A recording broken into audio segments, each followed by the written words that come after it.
Bismillahirrahmanirrahim. Assalamualaikum warahmatullahi wabarakatuh. Hari ini saya akan memberikan materi tentang identifikasi gugus fungsi. Mungkin kalian sudah pernah mendengar apa itu dengan kata gugus fungsi dan kata identifikasi. Kita sekarang akan menggunakan dua kata tersebut untuk materi kita hari ini. Maka kita terlebih dahulu harus mengetahui apa sih yang dimaksud dengan identifikasi dan apa itu gugus fungsi. Oke, identifikasi. Kita mulai dari identifikasi. Identifikasi itu merupakan cara untuk membuktikan bahwa bahan yang diperiksa itu memiliki identitas yang sesuai dengan etiket.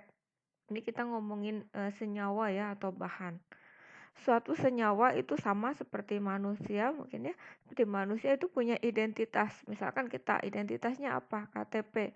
Di dalam KTP itu ada datanya, namanya siapa, tanggal lahirnya berapa, alamatnya di mana. Nah, proses identifikasi itu adalah proses mencocokkan. Proses mencocokkan antara data di dalam identitasnya dengan kenyataan yang sebenarnya gitu ya.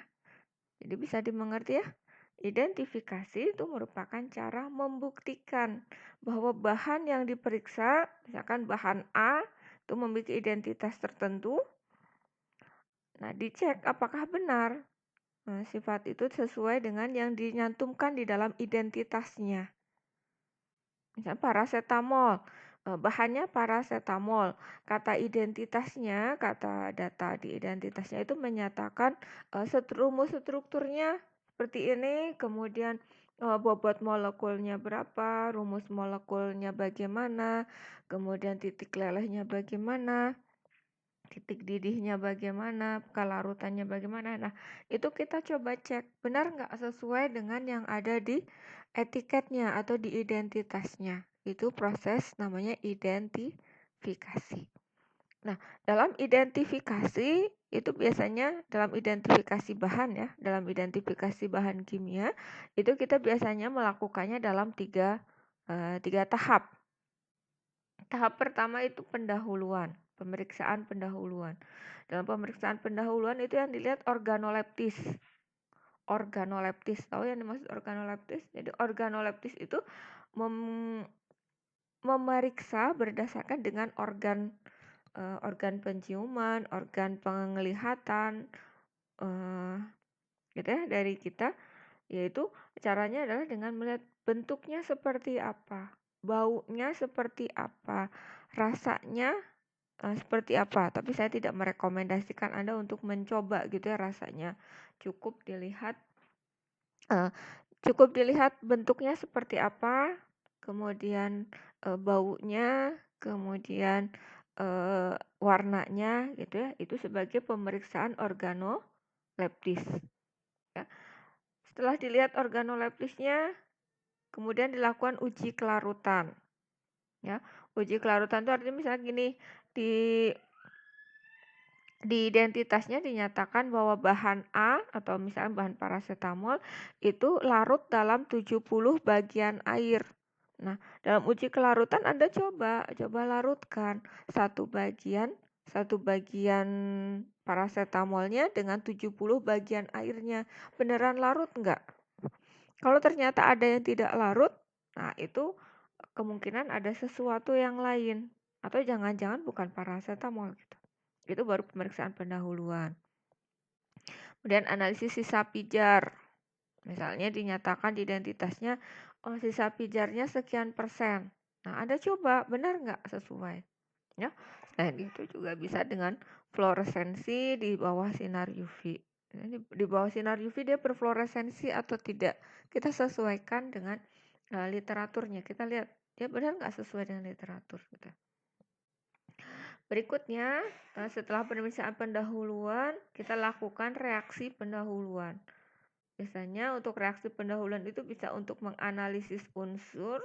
Nah, minggu lalu kalian sudah belajar ya apa yang dimaksud dengan unsur? Unsurnya ada apa saja? Misalnya paracetamol harusnya unsurnya itu ada C, H, N, O gitu ya. Hanya itu. Nah, benar nggak di situ unsur-unsur itu ada semua gitu. Itu analisis unsur. Berikutnya adalah analisis gugus fungsi. Misalnya kita analisis paracetamol. Paracetamol itu ada gugusnya, eh, gugusnya ada gugus fenolnya. Benar nggak? Dicek. Kita cek ada gugus fenolnya tidak. Misalnya ini dibilangnya paracetamol, tapi ketika dicek nggak ada gugus fenolnya, ya kita harus ragu. Jangan-jangan ini bukan paracetamol gitu ya. Setelah itu ada analisis golongan. Nah, paracetamol itu misalnya masuk golongan apa? Oh, golongan alkaloid misalkan. Nah, kita cek dia benar nggak masuk golongan alkaloid. Oke. Itu masih pemeriksaan pendahuluan. Pemeriksaan ini masih bersifat umum sebenarnya ya. Ya ngerti nggak? Kalau pemeriksaan pendahuluan itu reaksi pendahuluan itu bersifat umum. Artinya gini, kan misalnya tadi paracetamol. Paracetamol itu mengandung unsur C, H, O, dan N. Nah, kemudian ada analisis, oh benar, ternyata bahan yang kita periksa mengandung C, H, O, dan N. Tapi apakah berarti dia paracetamol? Belum tentu gitu ya. Ini belum tentu paracetamol. Bisa jadi zat yang lain gitu. Terus misalnya dianalisis gugus fungsinya, benar ada gugus fungsi fenol. Tapi apakah setiap yang mengandung fenol itu paracetamol? Kan belum tentu ya. Makanya reaksi pendahuluan itu dinyatakan ini merupakan reaksi yang sifatnya umum, tidak spesifik.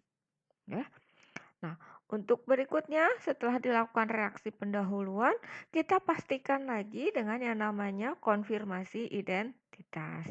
Nah, konfirmasi identitas itu kita reaksikan dengan pereaksi yang spesifik. Gitu ya. Tuh, itu yang dinamakan dengan identifikasi dan tahapannya.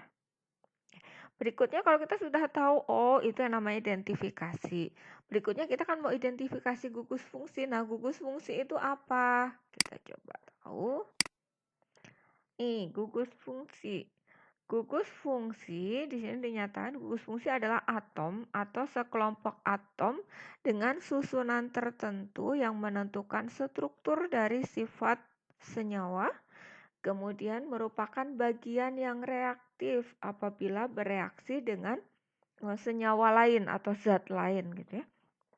Ini kata kuncinya ada 3 untuk gugus fungsi. Gugus fungsi itu pasti adalah atom, terdiri dari atom atau beberapa atom, tapi dengan susunan tertentu. Nanti susunannya udah tertentu ya. Nah, susunannya tertentu. Ini satu atom atau gugus atom. Nah, ya, itu namanya gugus fungsi. Baru gugus fungsi. Terus ada kriteria berikutnya, benar dia merupakan atom atau gugus atau beberapa atom. Yang gugus itu artinya beberapa ya, gugusan gitu. Gugus itu biasanya beberapa atom atau atom. Nah, kemudian dia punya susunan tertentu dan ini bagian dari atom atau beberapa atom ini dialah yang menentukan sifat fisiko-kimia dari molekul tersebut. Ya, kemarin minggu lalu kita sudah bahas ya, jadi jangan kaget kalau saya menggunakan istilah molekul atau senyawa, itu maksudnya sama, kalian sudah belajar. Gitu ya. Nah, menentukan sifat fisiko-kimianya. Jadi si gugus fungsi itu menentukan sifat fisiko-kimia dari molekulnya. Kemudian si gugus fungsi itu merupakan bagian yang reaktif. Artinya apa? Jadi kalau misalkan suatu senyawa punya gugus fungsi, bereaksi dengan senyawa yang lain, maka yang bereaksinya itu adalah bagian dari gugus fungsinya. Tuh. Ya, itu kata kunci dari gugus fungsi. Nah, ini contoh-contoh atau jenis-jenis gugus fungsi. Nanti saya akan coba jelaskan masing-masingnya. Ini gugus fungsi yang umum ada gugus fungsi alkohol. Alkohol dan istilahnya ada fenol, itu beda, hampir sama sebenarnya gugusnya itu adalah gugusnya yang mana? Tadi gugus kan adalah atom atau beberapa atom. Nah, ini gugusnya adalah ini. Ada OH. Ya, sama ini pada fenol juga ada OH. Susunan tertentu, ya gini susunan udah tertentu OH. Nah, ini terikatnya pada R. Kalau pada alkohol itu terikatnya pada R. R itu dari kata rantai. Yang dimaksud rantai di sini biasanya adalah rantai karbon. Jadi struktur alkohol, terus saya bilang susunannya tertentu kan, sekelompok atom susunan tertentu O dan H. Nah, yang terikat pada karbonnya itu pasti O-nya, bukan H-nya, gitu ya. Jadi O mengikat pada C, jadi R ini ya, di R, kemudian O-nya juga mengikat H.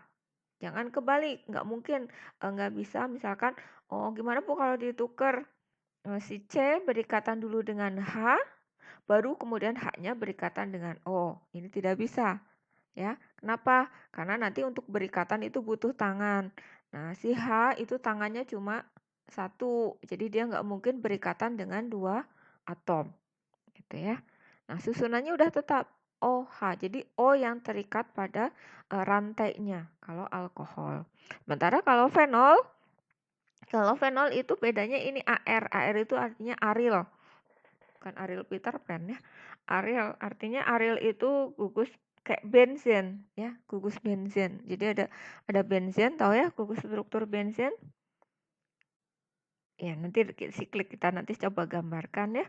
Nah, itu ada benzen. Nah, ini terikatnya pada atom C juga sebenarnya, tapi atom C-nya itu atom C yang ada di benzen OH-nya ini. O-nya terikat pada salah satu atom C. Jadi benzen itu atom C-nya ada 6 saling terikat. Nah, O-nya itu terikat pada salah satu atom C dari benzennya. Kemudian O-nya juga mengikat H. Ini namanya fenol. Kemudian ini ada asam karboksilat. Nah, dan perhatikan ini bentuknya adalah RCOOH. Gitu ya. Nanti saya coba jelaskan cara menuliskannya seperti apa gitu ya. Oke, coba perhatikan dulu strukturnya. Nah, yang pasti ini ada RR. Nah, yang RR itu adalah rantai C. Nah, C-nya berapa itu nanti beda-beda. Itu yang menentukan struktur senyawanya berbeda adalah R-nya. Panjang C-nya ada berapa. Ya, tapi yang pasti R yang namanya R itu padahal rantai karbon. Nah, yang kalian ingat untuk gugus fungsi, perhatikan gugus fungsi adalah ini. Gugus-gugus yang di belakangnya. Oh, asam karboksilat itu ada COOH terikat pada R. Kalau COOH-nya terikat pada AR boleh nggak? Boleh, ya. Sama aja itu juga ada karboksilat. Kemudian ada aldehid, itu COH. Amina NH2, kemudian ada ester C, ini ada RCOO, R aksen. Nah, ini nanti saya coba gambarkan ya. Artinya R sama R aksen itu bedanya apa, Bu? Sebenarnya ini boleh sama, boleh berbeda maksudnya. R-nya di sini dengan R di sini, misal R di sini C-nya cuma 2, R di sini C-nya 3, boleh. Atau sama-sama C-nya cuma di sini 2, di sini 2 gitu ya. Boleh. Kemudian ini ada amida seperti ini ya, CONH2, kemudian ada keton seperti ini. Kemudian ada nitro itu NO2, kemudian ada ether ya, ROR. Sebenarnya masih banyak lagi gugus fungsi yang lain, ada gugus sulfon, ada amina, ada imina. Nah, nanti kalian cari seperti apa sih bentuk imina, amina, amina.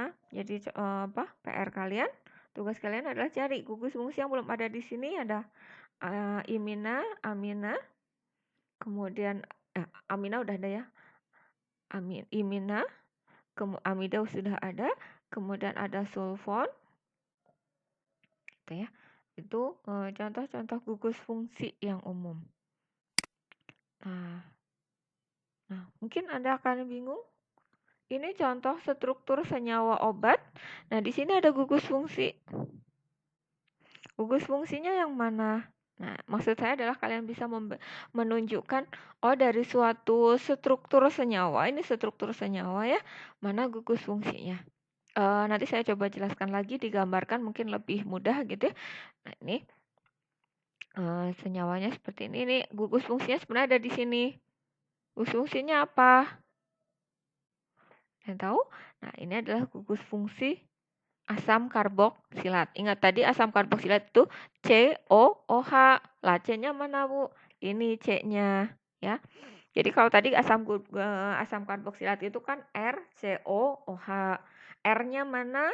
COOH-nya mana? Nah, COOH-nya ini COOH, ini C ya. Maaf.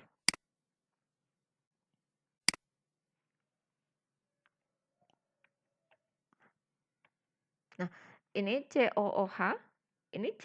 Jadi C itu tidak selalu dituliskan C-nya. Karena orang akan sudah paham gitu ya. Nanti saya akan ajarkan coba cara membuat strukturnya. Jadi C itu kadang dipersingkat seperti ini, tidak dituliskan. Ini C, O. Oh, kenapa ini ada dua? Ya, karena C itu tangannya ada dua. O itu ingat ya. Jadi C itu tangannya ada 4. C tangannya ada 4, ingat. O itu ada 2. Nah, C ini berikatan. Kan tangannya tadi ada 4 ya. Nah, ini C tangannya ada 4. Nah, digunakan untuk berikatan dengan O. Kebetulan O itu tangannya 2, maka pas. Ya, 2 O berikatan dengan 2 dari C. Ya, jelas ya? Ini yang di sini, O-nya ada 2. Nah, kalau yang di sini, kemudian O yang di sini, kenapa kok sama OH yang di sini nggak sama OH?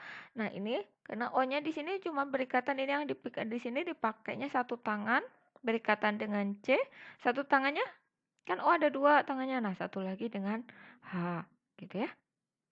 Oh, C berarti tangannya baru 3 dong. Kan ini ke O ini 2, ke O ini 1. Yang satu lagi kemana? Yang satu lagi berikatan dengan C yang lain. Ini C yang lainnya. Jadi C ini tangannya lengkap 4. Tuh ya. Nah, ini berarti gugus, ini gugusnya COOH-nya. R-nya mana? Nah, R-nya berarti dari sini ke sini. Ke semua ini adalah sebagai R-nya. R-nya ini C. Kan katanya C tadi tangannya berapa? 4. Nah, ini yang dinamakan rumusnya dipersingkat. Ini itu rumus strukturnya dipersingkat. C tangannya 4, dipakai kemana aja yang ini? Dipakai dengan C yang ini 1, C yang ini 1, kemudian ke sini juga C lagi. Ini C ke sini 1, maka 3. Satu lagi mana? Nah, satu lagi biasanya tidak digambarkan. Kalau tidak digambarkan, itu berarti dia berikatan dengan H. Gitu ya, lengkapnya H. Sama kayak gini di sini. Ini kan C. C-nya kesannya hanya berikatan dengan ini C yang ini saja kan. Berarti hanya satu dong tangannya. Enggak. Tangannya tidak cuma satu, tetap 4. Tapi yang 3-nya lagi berikatan dengan H. Jadi H-nya tidak digambarkan. Jadi kalau di sini dituliskan, itu bisa dituliskannya itu adalah CH3. Oke. Ya, mungkin bingung, nanti saya coba kasih yang cara mudahnya. Oke. Ini contoh gugus fungsi, kalian tahu ini gugus fungsinya asam karboksilat. Nah, berikutnya ini ada contohnya, ini ibuprofen. Oh ya, sama ya, tadi ini ibuprofen. Ini ada, nah ini aromatik. Ini yang namanya AR, sebenarnya aril itu atau benzen. Jadi benzen yang terikat itu namanya aril atau AR. Strukturnya seperti ini. Nah, ini coba ada gugus apa lagi? Oke. Ini sama ya kayak tadi. Ini ada karboksilat. Nah, kemudian ini kita akan bingung, ini apa? Ini bukan karboksilat. Ini kan berarti kita pahaminya ini C. Ya, di sini ada C mengikat O, double O, jadi CO. Kemudian ini O, tapi O-nya berikatannya bukan dengan H. Kalau ini kan dengan H, satu O-nya lagi berikatan dengan H. Kalau ini berikatan dengan C yang lain. Atau ini bisa dikatakan dengan aril, AR ya. Ini berikatannya dengan aril ini, AR. Maka di sini adalah strukturnya bukan asam karboksilat, tapi ini namanya ester ya. Bedakan. Ini. Kalau asam karboksilat itu O yang satu ini berikatannya selalu harus dengan H. Sementara kalau ester itu O yang satu ini berikatan dengan C yang lain. Mau C-nya bentuknya apa? Bebas. C-nya ada berapa? Bebas. Mau benzen, mau cuman CH3 saja gitu ya. Nah, ini dinamakannya ester. Oke, bedakan ya ester dengan asam karboksilat. Ya, ester dengan asam karboksilat itu dinamakannya isomer fungsi. Ya, isomer fungsi. Jadi kelihatannya sih secara struktur nanti hampir sama gitu ya, tapi beda ya. Beda susunannya. Dia beri katanya dengan di sini dengan H, di sini dengan C yang lain. Gitu. Ya, itu untuk ini membedakan asam karboksilat dengan ester. Nah, berikutnya di sini ada gugus. Oke, kita lihat ini senyawa acetaminophen atau istilah lainnya adalah paracetamol. Kita lihat di sini ada gugus OH. Berarti ini gugus. Oke, ada OH. Nah, kita lihat ya terikatnya dengan siapa? Oh, dengan C dari aril. R ya, aril. Maka berarti ini namanya adalah gugus fenol. OH ini dikatakan gugus fenol. Berikutnya ada satu lagi ini. Ini apa? Nah, ini kalau misalkan nggak ada O di sini, gitu ya, maka ini bisa dikatakan ini gugus amin. Tapi karena di sini ada ini apa? N-nya berikatan dengan C, C-nya berikatan dengan O, maka ada CO, C double O, ya, ikatan rangkap dengan O. Kemudian C-nya juga berikatan dengan N, NH. Maka gugus ini dinamakan gugus amida. Oke? Ya, itu contoh beberapa gugus. Nah, ini juga bisa dilihat lagi. Nah, saya harap kalian sudah bisa membedakan gugus-gugusnya, ya. Oke. Berikutnya, ini ada contoh morfin. Nah, gugusnya ada apa saja di sini? Oke, nanti kalian yang pelajari. Oke, di sini ada gugus apa saja. Ini PR kalian sebutkan ada gugus apa saja di sini. Oke. Ingat ya, tugasnya berarti udah ada 2. Ini.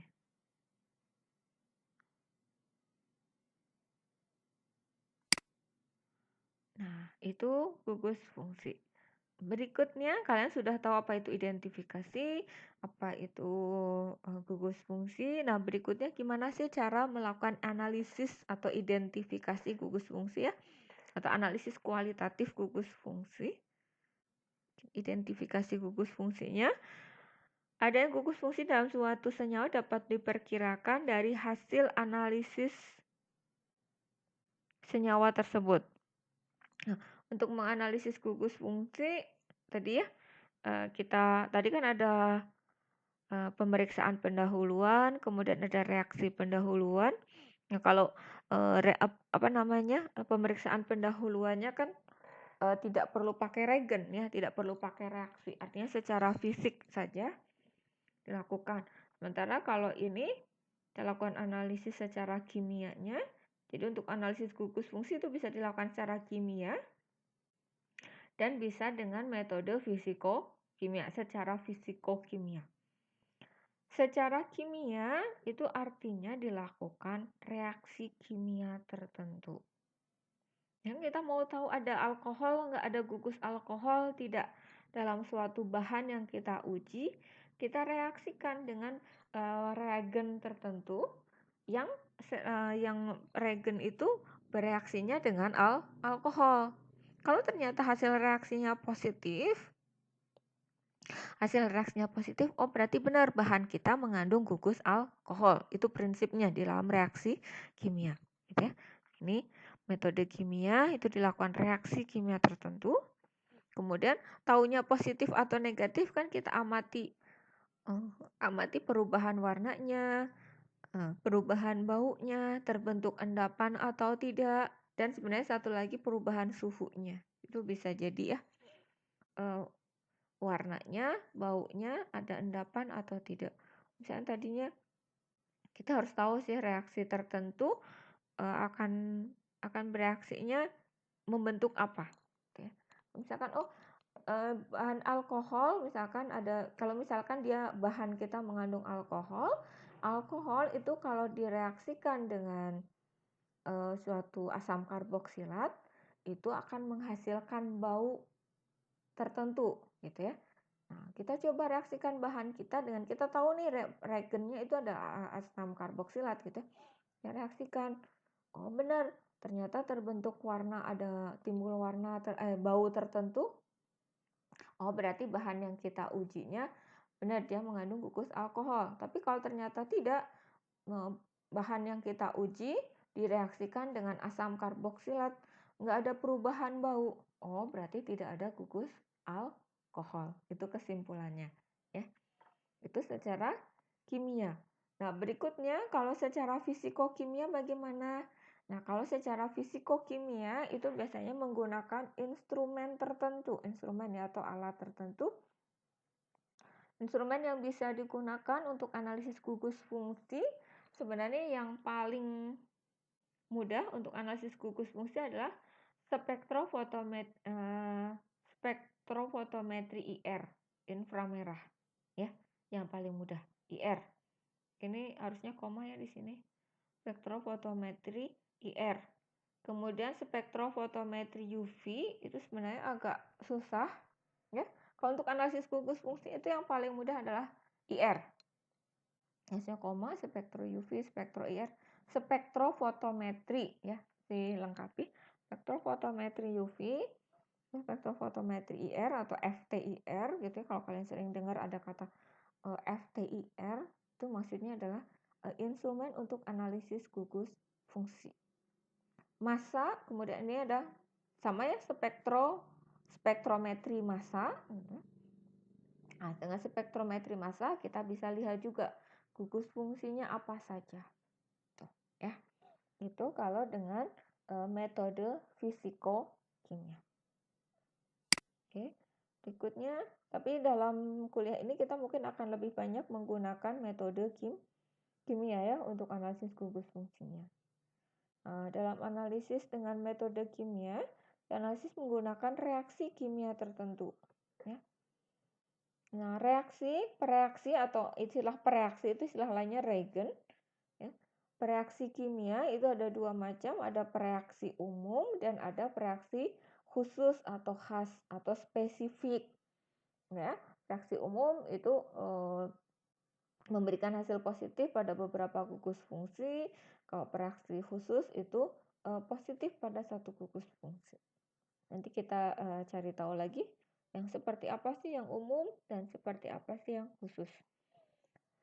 Uji kimia baik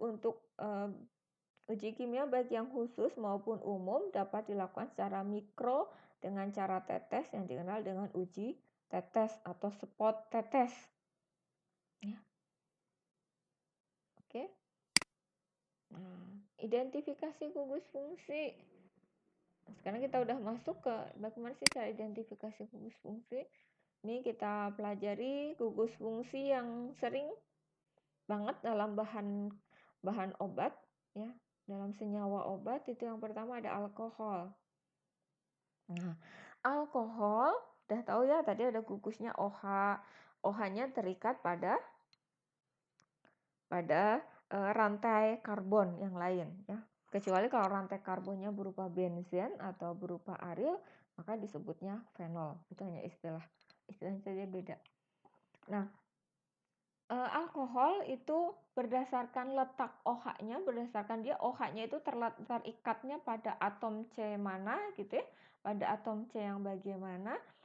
Nah, gugus fungsi alkohol itu dibedakan menjadi 3, ada alkohol primer, ada alkohol sekunder, dan ada alkohol tersier. Kita lihat contohnya.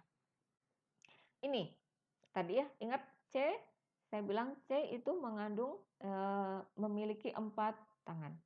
Ini ada C memiliki 4 tangan. Mana aja? Ini satu dipakai berikatan dengan H, satu berikatan dengan OH, satu lagi dengan H lagi, dan satu lagi dengan CH3. Ingat ya, kalau tulisannya seperti ini CH3, kalian harus tahu bahwa C ini sebenarnya ikatannya itu dengan C-nya, bukan dengan H. Walaupun ini kesannya nulisnya di sini H-nya gitu ya. Nah, ini dikatakan alkohol primer. Kenapa? Ini dikatakan alkohol primer karena Si OH, ini ya gugus fungsinya kan OH. OH-nya terikat pada atom C. Atom C-nya ini atom C yang di ujung dan hanya mengikat satu atom C yang lain. Ya, ingat prinsipnya adalah dia hanya berikatan C-nya ini, C tempat terikatnya OH, hanya berikatan dengan satu atom C yang lain. Itu primer. Nah, beda dengan sekunder.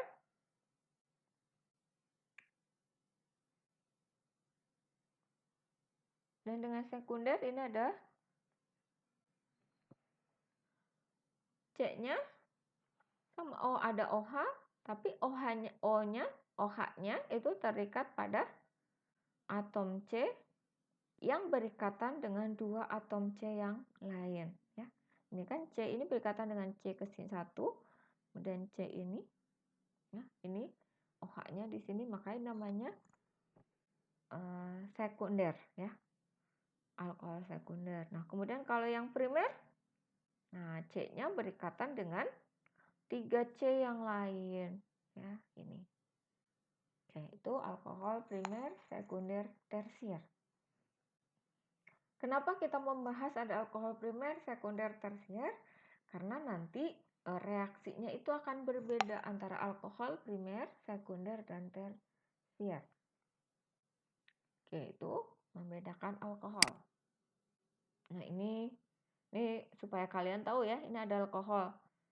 Sama-sama ada alkohol. Ini di sini ada alkohol, di sini ada alkohol, di sini juga ada alkohol.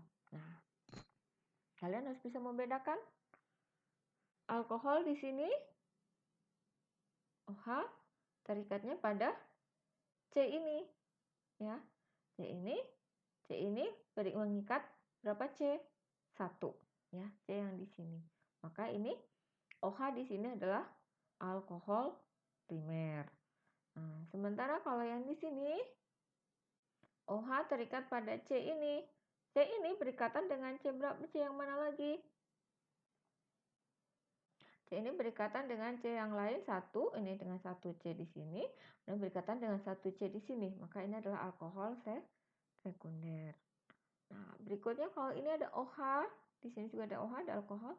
Nah, alkoholnya berikatan dengan C yang mana? C-nya ini. C-nya ini. Nah, C ini berikatan dengan siapa aja? Ternyata C ini berikatan dengan C di sini satu, kemudian C di sini satu, dan C ini satu. Berarti dia si C yang berikatan dengan OH itu berikatan dengan 3 atom C yang lain. Maka ini adalah alkohol tersier. Oke. Ya. Tuh.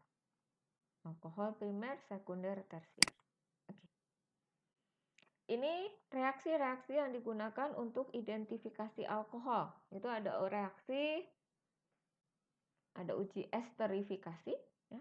Esterifikasi itu nanti kita esterifikasi itu artinya alkohol direaksikan dengan asam karboksilat membentuk ester.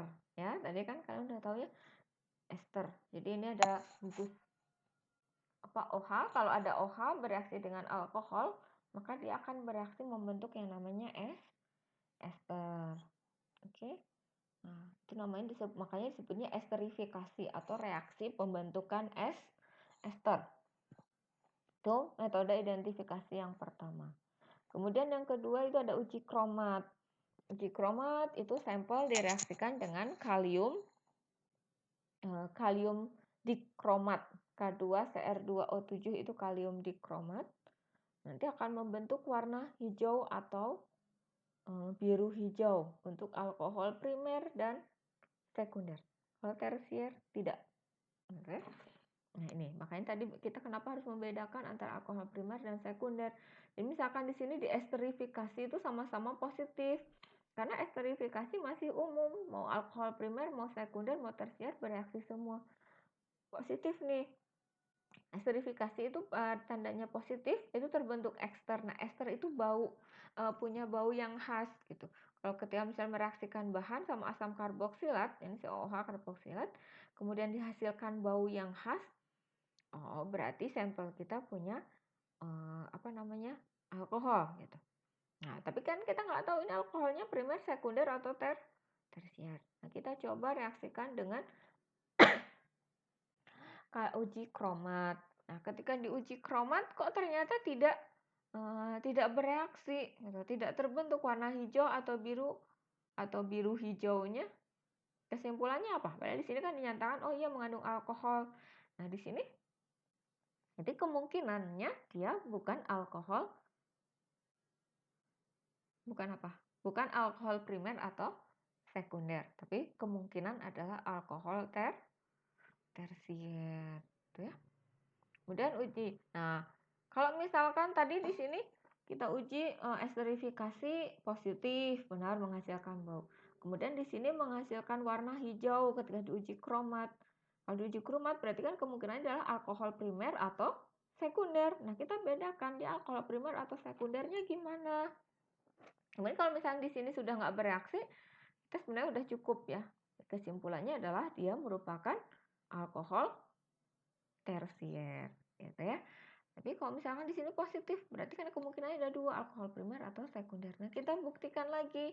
Untuk uji alkohol primernya, kita reaksikan dengan reaksi Schiff, maka terbentuk warna merah. Kalau di sini direaksikan dengan reaksi Schiff terbentuk warna merah, berarti kesimpulan kita adalah dia mengandung gugus fungsi alkohol primer, ya. Sampai sini primer. Ya, kesimpulan sampai sini primer. Jadi uji alkohol sekundernya perlu dilakukan nggak? Boleh dilakukan untuk memastikan, gitu ya. Di sini kalau sekunder apa primernya sudah positif, ketika diuji sekunder harusnya negatif, gitu ya. Itu kalau gugus fungsinya hanya cuma satu, gitu. Tapi kalau misalkan emang gugus fungsinya ada primernya, ada sekundernya, ya bisa aja ini positif, gitu. Itu ya maksudnya. Ya, dalam satu senyawa itu bisa saja ada gugus alkoholnya 2 atau 3-tiganya ada, itu mungkin ya. Itu saya harap bisa dipahami. Nah, kemudian ini ada uji Lucas juga. Nah, uji Lucas itu untuk reaksinya adalah pakai reaksi Lucas. Reaksi Lucas itu ZnCl2, Zn zinc klorida anhidrat, dan HCl pekat. Ya, itu reaksinya. Jadi kalau kita punya sampel ditambahkan reaksi Lucas itu isinya ini. Kemudian kita amati, kalau terbentuk endapan dalam waktu singkat, maka dia mengandung alkohol tersier, ya. Biasanya kurang dari 5 menit udah terbentuk endapan, maka itu kemungkinan adalah mengandung alkohol tersier. Kemudian terbentuk 2 lapisan dalam waktu 10 menit setelah dipanaskan. Ya, tadi kan misalkan kita reaksikan deh dengan anhidrat dengan reaksi Lucas, kocok dalam waktu 5 menit sudah mengendap, terbentuk endapan, berarti ini dia mengandung alkohol tersier. Tapi kok udah 5 menit lebih tidak terbentuk endapan, kita tunggu sampai 5 menit. Kemudian dipanaskan. Kemudian setelah 10 menit itu kita panaskan. Kalau setelah dipanaskan terbentuk 2 lapisan, maka kemungkinan itu adalah mengandung alkohol sekunder. Ya. Oke. Atau kalau misalkan udah ditunggu tadi 5 menit tidak ada endapan, ditunggu sampai 10 menit dan kemudian dipanaskan larutannya tetap bening, maka dia merupakan alkohol primer. Ini membedakan. Jadi uji Lucas itu sebenarnya lebih mudah untuk membedakan mana alkohol primer, sekunder, dan tersier. Oke. Lucas. Nah, ini reaksi oksidasi yang dilakukan. Jadi prinsip reaksi tadi apa namanya? Prinsip reaksi pada reaksi kalium dengan kalium dikromat ataupun dengan Lucas itu sebenarnya prinsipnya adalah oksidasi. Ya. Kalau kalian tahu, ini alkohol primer ya. Alkohol primer itu kalau teroksidasi dia akan jadi gugusnya, ini namanya gugus keton. Ini tadinya alkohol jadi keton. Nah, kalau teroksidasi lagi jadi asam karboksilat. Ini kalau alkohol primer, ya. Nah, kalau alkohol sekunder itu teroksidasi jadi ini apa? Aldehid, ya. Salah, keton. Jadi keton. Ya. Jadi keton sudah teroksidasinya sampai sini. Kemudian kalau alkohol tersier dia tidak bisa teroksidasi. Ini untuk reaksi oksidasi, ya. Prinsip reaksi oksidasi dari alkohol. Nah, ini fenol. Berikutnya ada fenol. Fenol itu juga merupakan gugus yang sangat sering ditemukan pada senyawa obat. Nah, uji fenol yang pertama itu ada uji FeCl3 atau ferrichloride. Ya, kalau fenol direaksikan dengan ferrichloride itu akan terbentuk warna merah atau ungu. Ya. Kemudian ada uji Lieberman, itu larutan ditambah dengan H2SO4 pekat, lalu ditambah dengan serbuk NaNO2 akan terbentuk warna biru hijau atau biru ungu. Kemudian ditambah dengan air dan NaOH 5% akan terbentuk warna merah. Ini untuk uji fenol. Ya. Sebenarnya uji fenol itu salah satunya, itu bisa uji dengan FeCl3, bisa dengan Lieberman, bisa dengan talin. Ya, kalau talin itu talat anhidrat dan H2SO4 pekat. Ya. Itu itu yang bisa digunakan untuk identifikasi fenol. Cara membedakan alkohol dengan fenol tadi, ya. Kan kalian secara struktur sudah tahu, ya. Kalau fenol itu terikatnya pada aril atau C-aril. Kemudian kalau alkohol itu terikatnya pada C yang lain selain aril, gitu, ya. Tandemkan alkohol. Nah, membedakannya bagaimana? Membedakannya adalah dengan reaksi Rosen-Taylor. Caranya, sampel yang kita uji ditambah dengan asam sulfanilat, kemudian ditetesi HCl, NaNO2 dan NaOH, itu akan terbentuk warna merah. Jika sampel berupa fenol, warna merah akan lebih lama. Warna merah lebih lama. Cocok dengan amil alkohol, suatu eter, maka warna merahnya akan tertarik ke eternya, gitu, ya, maksudnya. Nah, tapi jika dia berupa alkohol, warna merahnya akan cepat hilang. Itu membedakan antara alkohol dan fenol. Oke, berikutnya ada gugus aldehid. Ya, ada gugus aldehid. Oke. Reaksinya ada reaksi Tollens, kemudian ada reaksi Schiff, kemudian ada reaksi Barfoot, ya. Kemudian ada reaksi Vehling, ya. Reaksi Vehling. Nah, ada Vehling A, Vehling B untuk endapan. Nah, sampel AgNO3, NH4OH berlebih akan terbentuk endapan Ag. Ada cincin perak. Jadi kayak cincin gitu, ya, si warna perak. Itu reaksi Tollens. Nah, oke. Kemudian ada reaksi Schiff. Jadi reagen Schiff itu isinya air, HCl3 normal sampai pH 3 dan reaksi Schiff. Nah, kalian cari reaksi Schiff itu isinya apa sih reagennya? Ya, dia akan terbentuk warna merah. Dan ada reaksi Barfoot, sama, ya. Jadi reaksi Barfootnya akan terbentuk endapan merah coklat. Kemudian reaksi Vehling A dan Vehling B sama, kalian cari apa itu isi dari reagen Vehling A dan Vehling B. Oke. Ingat, ya, dicatat tugasnya. Ini reaksi dari aldehid, ya. Aldehid itu ada R, C, double O, kemudian H. Ini bereaksi dengan reaksi Tollens. Nah, reaksinya seperti ini.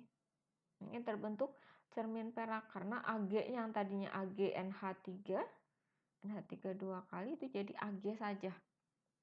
Ag endapan. Ag itu kan logam, ya, endapan.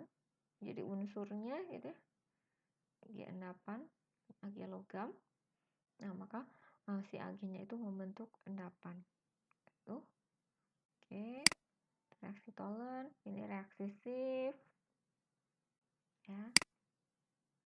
Nah, ini berikutnya ada gugus keton. Keton itu ini berarti dia kalau ada tanda seperti ini kalian ngerti ya maksudnya ini ikatannya, berarti ini C, dia berikatan dengan yang di sini ada C lagi. Kemudian O, ini sebenarnya bukan O-nya itu harusnya ke atas di gambarnya ya. CO, O-nya 2. Jadi jangan membayangkan ini C berikatan dengan C yang nggak tahu C yang lain, kemudian berikatan dengan O, kemudian O-nya berikatan dengan R, itu enggak. Tapi sebenarnya adalah C berikatan dengan C yang lain, kemudian O-nya itu double, kalau keton ya, C-nya double, CO double, jadi O-nya udah habis berikatan dengan C ini saja. Nah, kemudian C-nya masih punya satu tangan lagi, ini berikatan dengan C yang lain. Nah, saya harap kalian sudah mulai bisa membayangkan, oh ini dikatakan, ini sebenarnya ngikatnya ke siapa sih, gitu ya. Itu maksud saya. Reaksi untuk keton itu ada legal rotera. Nah, legal rotera itu natrium nitroprusid 5%, NH4OH, kocok ya. Kemudian akan terbentuk warna violet kalau mengandung gugus keton. Kalau tidak mengandung gugus keton ya nggak akan terbentuk warna violetnya. Oke. Dan ini ada asam karboksilat. Nah, asam karboksilat COOH, gitu ya. Nah, sama untuk reaksi ini reaksinya kayak tadi, kayak siapa ini esterifikasi? Alkohol ya kan? Karena alkohol itu direaksikan dengan asam karboksilat membentuk ester. Ya kebalikannya kalau kita mau mengidentifikasi asam karboksilatnya, berarti yang kita tambahkan adalah alkohol. Gitu ya. Kalau kita tadi mau mengenali alkoholnya, kita tambahkannya asam karboksilatnya. Hanya kebalikan seperti itu saja. Oke. Kemudian ada uji kertas lakmus. Ya. Asam karboksilat itu sifatnya apa? Asam. Ya, asam karboksilat sifatnya asam. Nah, kalau asam sama kertas lakmus itu akan bereaksi gitu ya. Kertas lakmus biru kalau dicerutkan ke dalam larutan asam akan terbentuk warna merah. Kalau lakmusnya adanya merah gimana? Saya celupkan ke dalam sampel yang mengandung asam karboksilat, maka adanya lakmus merah nih. Kalau ini kan biru, celupkan ke larutan sampel yang mengandung asam karboksilat, maka warnanya merah. Tapi ini saya punyanya lakmusnya adalah merah. Celupkan, ya warnanya harusnya tetap merah. Ya. Kalau dia jadi berubah biru, berarti bukan asam. Ya. Maka kalian di sini juga harusnya bisa menyimpulkan, berarti kertas lakmus ini spesifik nggak reaksinya? Enggak ya, dia hanya membedakan asam dan basa saja, gitu ya. Kertas lakmus ini hanya membedakan basa, asam dan basa. Oke. Kemudian ada uji bikarbonat. Serbuk sampel dilarutkan dengan natrium karbonat 5% akan terbentuk gas yang mengeruhkan air kapur. Itu kalau ada asam karboksilatnya. Oke, berikutnya ini ada sulfon, SO. Oh. Nah, SO3H. Oke. Saya harap kalian bisa menggambarkan strukturnya yang benar dari SO3H itu kayak gimana sih ikatannya? Apakah bentuk ikatannya langsung ya? Jadi tolong nanti kalian gambarkan, ini masih tugas selain tadi yang tugas-tugas yang sudah saya sebutkan. Ini juga silahkan gambarkan SO3 struktur benarnya seperti apa. Nah, sulfon itu direaksikan dengan ini H2O2 atau peroksida 3% dan FeCl 0,5 normal. Setelah reaksi selesai, kemudian ditambahkan HNO3 plus larutan BaCl2 0,5 normal akan terbentuk endapan putih BaSO4 atau barium sulfat. Ya, endapannya putih barium sulfat. Dan ada amina, ingat ya ada amin Nah, amin itu sebenarnya juga ada amina primer, amina sekunder. Nah, nanti kalian coba tuliskan bedanya amin primer, amin sekunder. Ini nggak ada ya. Uji pelepasan amin, itu ada uji pelepasan amin. Kemudian uji amin aromatis, sampel pakai PDAB, HCl, terbentuk PDAB HCl, bentuk endapan merah jingga. Kemudian ada amin alifatis. Jadi kita membedakan amin aromatis, amin alifatis. Tahu ya maksudnya? Amin aromatis. Aromatis itu ya tadi yang AR. Ya.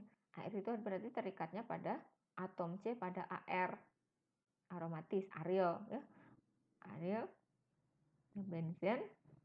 Kalau alifatis berarti atom C-nya terikat pada atom C-nya, atom C yang tidak aromatis ya, itu yang atau lurus sebenarnya bisa dikatakan seperti itu.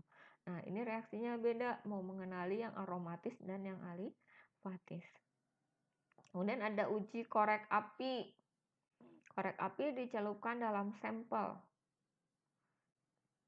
Dalam sampel yang dilarutkan dalam HCl pekat akan terbentuk warna kuning jingga. Korek api ya, batang korek api maksudnya ini teh. Tahu batang korek api, bukan korek api gas ya, tapi korek api yang ada batangnya, yang dulu itu batang kan kayak ada kayunya. Nah, yang dicelupkan itu kayunya itu. Nah, coba pelajari. Kayunya itu berarti mengandung apa? Kenapa dia bisa bereaksi dengan amina? Ya. Tuh, tugas lagi. Banyak. Kemudian ini, kan tadi saya bilang amin itu ada amin primer, amin sekunder, dan tersier. Nah, berarti tugasnya tadi ya, carikan strukturnya contoh dari amin primer, amin sekunder, dan amin tersier. Nah, reaksinya seperti ini untuk membedakannya. Ini maksudnya sampel, ya. Sampelnya kita tambah dengan aqua, tambah dengan aseton, tambah dengan natrium nitrofluorid. Kalau primer akan dibentuk warna merah violet, itu berarti amin primer. Kalau terbentuknya warnanya kuning, kemungkinannya bisa sekunder, bisa tersier, ya. Kalau di sini warnanya merah violet, sebenarnya udah selesai. Oh, ini amin primer. Tapi kalau warnanya kuning, berarti kita harus pastikan lagi ini sekunder apa tersier. Nah, dengan reaksi yang kedua, yaitu sampelnya ditambah aqueous, tambah asetaldehid, tambah natrium nitrofluorid. Kalau warnanya tadi ya misalkan warnanya kuning, tadinya di sini merah violet. Sebenarnya kalau merah violet kan udah nggak perlu lagi ya. Tapi kalau misalkan kalian mau yakin, kerjakan dua-duanya di sini. Tuh, di sini harusnya kuning violet, gitu ya. Tapi, nah ini membedakan kuning antara ini sekunder atau primer. Kita bisa lihat, misalkan kalau warnanya berubah dari biru jadi kuning, oh berarti sekunder. Kalau dari warnanya jadi kuning coklat, maka itu tersier. Itu amin aromatis, dimer, sekunder, dan tersier. Berikutnya ada amida.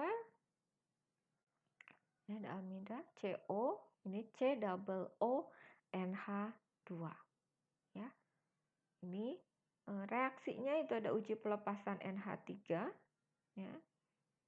NH3 sampel dipanaskan dengan NaOH 10%, tabung reaksi, kertas lakmus merah basah diletakkan di ujung tabung reaksi.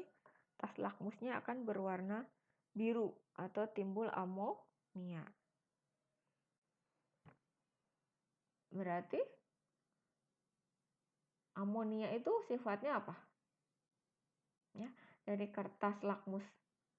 Yang tadi kertas lakmus merah ditempelkan di atas tabungnya, kemudian lakmusnya berubah warna jadi biru. Berarti amonia itu sifatnya basa. Ya. Kemudian uji asam hidroksamat. Nah, ini bisa dibaca. Yang kemudian adalah reaksi Biuret. Reaksi Biuret itu sampel reagennya berarti adalah NaOH dan CuSO4. Kalau direaksikan dengan sampel yang mengandung amida, dia akan membentuk warna ungu. Oke, berikutnya ini ada nitro. Nitro juga banyak ya di senyawa obat. Nah, nitro di senyawa obat itu bisa dianalisis benar senyawa obat kita mengandung nitro enggak. Caranya misalkan dengan sampelnya direaksikan dengan asam sulfat pekat dan difenilamin, kemudian bentuk warna biru. Oh, berarti ada nitronya. Atau dengan sampel ditambah zinc dan HCl. Zinc ini berarti zinc logamnya ya. Dan dipanaskan itu dia akan menjadi amin primer ya. Berarti ini tahu ya fungsinya ini adalah untuk memecah si nitronya jadi amin primer. Nanti jadi dari nitro menjadi amin primer. Kalau nitro jadi amin primer berarti gugusnya jadi NH2 ya. Jadi ini O-nya diganti H. Jadi H itu berarti amin primer. Kemudian kalau udah terbentuk amin primer ditambah PDABHCl maka akan terbentuk warna endapan merah jingga. Itu untuk analisis nitro. Kemudian yang berikutnya ada analisis ester. Nah, ester ini ya strukturnya berarti ester itu CO-omin. CO-ominnya itu gini nulisnya adalah C, kemudian double O, ikatan rangkap O, kemudian C mengikat O. Nah, O-nya lagi berarti berikatan dengan C yang lain. Gitu ya. Nah, ujinya ada uji phenolphthalein. Larutan sampel ditambah etanol, kemudian indikator phenolphthalein, indikator phenolphthalein dan NaOH 5% akan terbentuk warna merah yang akan hilang setelah pemanasan. Jadi, kalau terbentuk warna merah, panasin. Kalau setelah dipanasin warna merahnya hilang, berarti dia mengandung ester. Kemudian ada yang kedua, ada uji asam hidroksamat. Itu asam hidroksamat itu larutan sampel ditambah dengan hidroksilamin HCl dalam etanol dan NaOH 5%, lalu dipanaskan hingga mendidih dan didinginkan. Asamkan dengan HCl, akan terbentuk warna merah violet. Oke, yuk. Kemudian ada senyawa tak jenuh. Nah, yang dimaksud dengan senyawa tak jenuh itu artinya ada C rangkap. Ya, jadi C itu berikatan rangkap. Tadi di contoh di awal itu belum ada ya senyawa rangkap. Jadi ikatan tak jenuh itu bisa rangkapnya sebenarnya C rangkap 2, C rangkap C. Jadi C rangkap 2 atau C rangkap 3. Ya. Nah, untuk mengujinya bagaimana? Ada uji adisi brom. Dituliskan ya ini senyawa tak jenuh atau ada ikatan rangkap. Cari contohnya. Contoh senyawa yang mengandung ikatan rangkap atau senyawa tak jenuh. Uji adisi brom, itu uji yang pertama uji adisi brom, larutan sampel dalam TCl4 atau asam asetat ditambah dengan larutan jenuh brom akan terjadi perubahan warna dari coklat menjadi pucat atau jernih. Uji Bayer, itu bisa juga dengan uji Bayer, larutan sampel ditambah air dan aseton, kemudian ditambahkan dengan KMNO4 2%. Cocok? Warna ungu KMN4 akan hilang sehingga terbentuk endapan MnO2. Makasih. Itu untuk identifikasi gugus fungsi. Jangan lupa tugas-tugas yang saya sebutkan dalam video ini kalian kerjakan. Assalamualaikum warahmatullahi wabarakatuh.